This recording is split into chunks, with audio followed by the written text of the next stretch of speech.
You are about to participate in the most ambitious culinary experiment ever imagined. This competition is going to test everything. Adapt quickly to anything. I mean anything.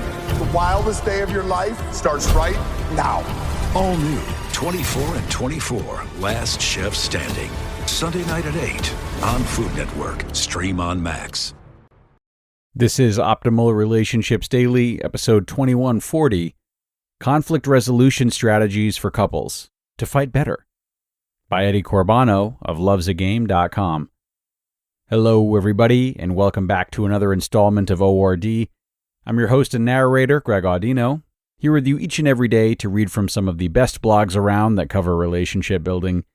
I narrate the articles for you, and then I offer my own commentary at the end, based on my history in life coaching and relationship coaching. So with that, let's hear today's post, courtesy of longtime contributor Eddie Corbano, as we optimize your life. Conflict Resolution Strategies for Couples to Fight Better, by Eddie Corbano of lovesagame.com. Why do we fight? Are you the type of person who loves to argue, shout, and even end up in a furious rage? Or are you more the type who shrinks into your shell, avoiding conflict at all costs? Either way, you'd need some readjusting. Will this article help you to learn how to resolve conflicts the healthy way? You bet. We all know and fear those particular situations when conflict occurs and things are getting out of hand.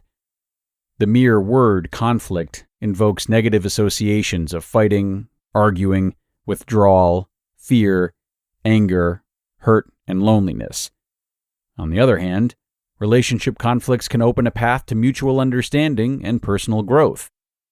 There are so-called conflict resolution strategies for couples, so conflict can be a good thing. We've all met couples who proudly proclaim that they have never had a single quarrel in their relationship. Like, ever. Apart from the fact that this is very unlikely, it's also very unhealthy. No one can tell me that a happy and fulfilling relationship is one without conflicts. If there aren't any, then something is wrong. It usually means that someone is holding back their needs and trying hard to please their partner at all costs. Needless to say, it's only a matter of time until the bomb explodes. A conflict is the most challenging thing to occur in a relationship. The only key to profit from it is to use verbal and nonverbal communication for conflict resolution. By resolving disagreements and conflicts quickly, and most importantly, painlessly, your trust in each other will flourish. In other words, an argument is good if you learn how to do this. The classic example of adverse positions when conflicts occur is the rage-withdraw opposition. Some react to conflicts with explosive rage, others freeze and withdraw. Why is that so? It all depends on how you have learned and experienced conflict resolving in your early childhood. What childhood experiences influence your ability to resolve conflicts in a negative way?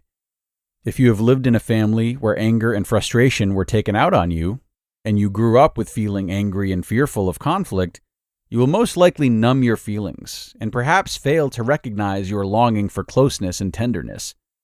Or you will simply react explosively and angrily.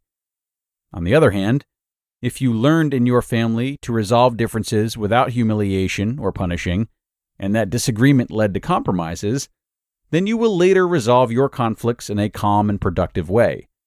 And more importantly, you will stay true to yourself and your feelings at the same time. But how can you burst your early childhood bonds? The only way is to recognize your behavior and then correct it, over and over again. This is called building new neurological pathways. There is no other way around doing this, and no magic pill, unfortunately.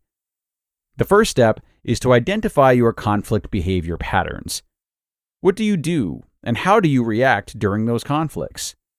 Once you are aware of your reaction, you can then connect this knowledge with your early childhood behavior. The last step would be, of course, to consciously alter your pattern to a newer and better one. But what is a better pattern in conflict resolution, you might ask? Verbal and nonverbal communication skills are the main keys to resolving conflicts. Here are some of these communication skills, in short. Be focused and stay calm in intense situations. This is the most important skill.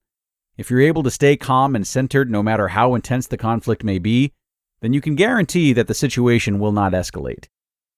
Always know what matters most to you and be able to experience intense emotions. Never numb these basic feelings like sadness, fear, or anger. Doing so will compromise your ability to face and resolve differences. Know how to recognize and read nonverbal cues, facial expressions, eye contact, voice tone, posture. Knowing these can help to avoid conflicts before they occur. And be playful and know when and when not to apply humor in conflict situations. Many dangerous situations in a relationship can be avoided by using humor at the right moment. The importance of personal needs. If you ignore your personal needs, they will most certainly turn up unexpectedly. It's also possible that they will manifest in other ways, like, for example, in an illness. Ignoring each other's needs can lead to serious relationship problems. Everyone has the desire to feel understood and supported by their partner. Learning to respect and realize the needs of one another is one of the most important premises of a healthy relationship. How to avoid conflicts by recognizing your needs. Acknowledge the legitimacy of your partner's and your own needs. This will open up limitless possibilities for solving problems.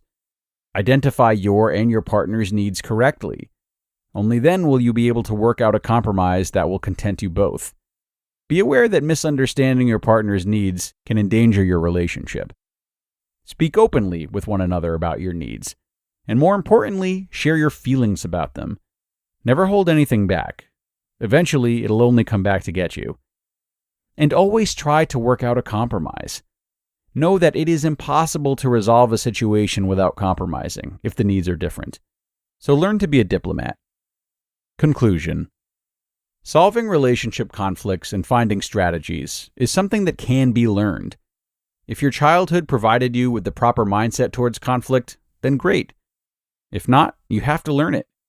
The problem is that most people don't recognize their behavior and they don't know where it's coming from. You have to watch your own behavior and correct it consciously. Don't be a slave to your childhood experiences. The lack of understanding about different needs in a relationship and the inability to compromise are some of the most common reasons for breakups or divorces. Conflicts are good. As I said, once you have learned to profit from them and not fear them, you can elevate your relationship to a higher level. I wish you happy and healthy fights. You just listened to the post titled Conflict Resolution Strategies for Couples to Fight Better by Eddie Corbano of lovesagame.com. And be sure to stick around for my commentary in just a sec. Picture a wardrobe upgrade with quality essentials at an unbeatable price. Quince has you covered with timeless pieces that never go out of style. You'll have them in your closet forever. Quince has all the must-haves, like Mongolian cashmere crewneck sweaters from $50, iconic 100% leather jackets, and versatile flow knit activewear. And all Quince items are priced 50 to 80% less than similar brands. That's because by partnering directly with top factories, Quince cuts out the cost of the middleman and passes the savings on to us. And most importantly, Quince only works with factories that use safe, ethical, and responsible manufacturing practices, along with premium fabrics and finishes. And as for me, I love Quince's versatility too. They have great home items as well as clothes, and I've been really happy with the bedding that I bought from them. When you look at it and you feel the material, you can tell easily that it's of high quality. So indulge in affordable luxury. Go to quince.com/ORD for free shipping on your order and 365-day returns. That's QUINCE.com/ORD to get free shipping and 365-day returns. Quince.com/ORD. Okay, and a big thanks to Eddie for this one, stepping outside his usual format of breakup recovery teachings and instead shifting towards dynamics that exist within the relationship, which I enjoyed. A lot of great tips here, and I'll try to add one of my own to his list about how to avoid conflicts by recognizing your needs. So keep in mind that the way we perceive our needs also differs from person to person. For example, the way our needs have been responded to over time by different people in different situations can really affect how insistent we are on having them met in the future. You might have been made to feel comfortable enough expressing your needs over time that you have more flexibility, and needs are easy to distinguish from wants for you. Or on the other hand, if your needs and wants have consistently been disregarded and you're at a point of personal liberation maybe, then you might be trying to make up for lost time, and reclaiming your power might translate into demanding that every single want of yours is met and treated like a need. So, all this to say, it is highly important to be aware of how your needs have been met historically and how that might affect your ability to see them objectively and make compromises accordingly right now. So think about that, everyone, as we wrap up today and sign off on another episode of ORD. I thank you so much for tuning in as always. Be sure to do the same tomorrow, where I will have another post for you. And that's where your optimal life awaits.